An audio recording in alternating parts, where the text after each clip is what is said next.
The New Orleans Massacre on July 30, 1866.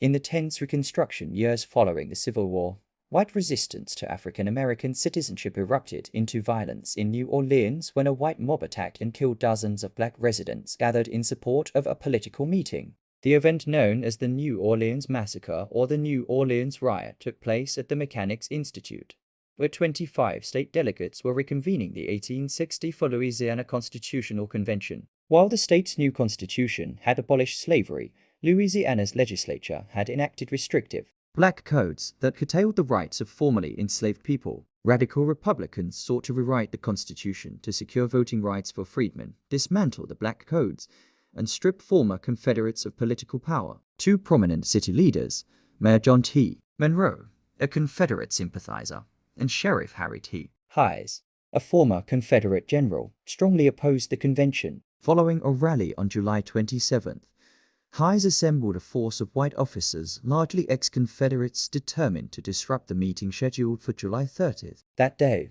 as delegates entered the Mechanics' Institute, a crowd of protesters formed outside. Meanwhile, around 200 unarmed black supporters, many of them Union veterans, marched toward the building in parade formation. They were harassed by onlookers and scattered fights broke out. When Hayes and his men arrived, the confrontation turned deadly. Police and their allies opened fire on the marchers.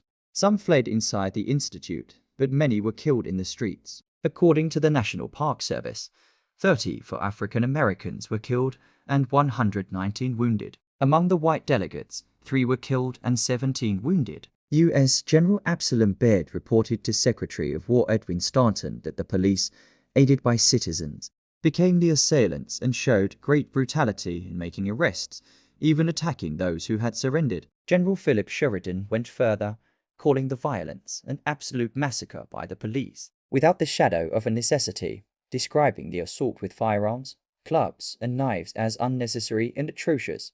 The massacre following a similar bloodbath in Memphis just months earlier helped shift national Reconstruction policy. In the 1866 midterm elections, radical Republicans gained control of Congress, paving the way for the passage of the 14th and 15th Amendments, which granted citizenship to all people born or naturalized in the United States and gave African American men the right to vote.